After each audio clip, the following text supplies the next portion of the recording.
টানটানা বন্ধুরা, শুভ দুপুর। কী করছো সবাই?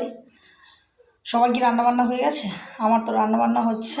দেখো, এই বেগুন দুটো দেখেই বুঝতে পারছো কী করবো বলো তো। বেগুন দুটো নিয়ে বেগুন দুটো পোড়াবো, বুঝতে পেরেছো? আজকে শীতের বেলায় বেগুন পোড়া খুবই ভালো লাগে, বুঝতে পেরেছো?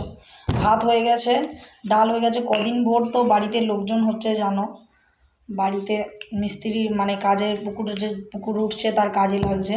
আজকেরে ভাবলাম কদিন পর শুধু মানে হচ্ছে, মাছ টাছ হচ্ছে, ডিম টিম হচ্ছে, আজকে ভেবেছি নিরামিষ করব।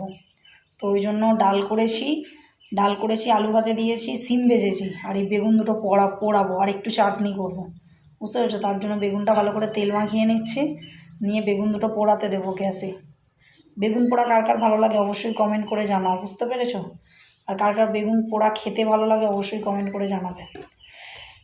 তো একটু তেল মাখিয়ে নিলে কি বলো তো, তেলটা মাখিয়ে নিলে হয় তোমার ছালটা, উপরে ছালটা ছেড়ে যেতে খুব ভালো হয়।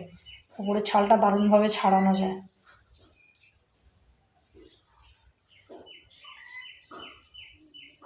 বেগুনটা পোড়া হবে, দুটো বেগুন পোড়ানো হবে, পুড়িয়ে, আর বেগুন দুটো তেল মাখানো কমপ্লিট, বেগুন দুটো পোড়ানো হবে। তো চলো সবাইকে টাটা।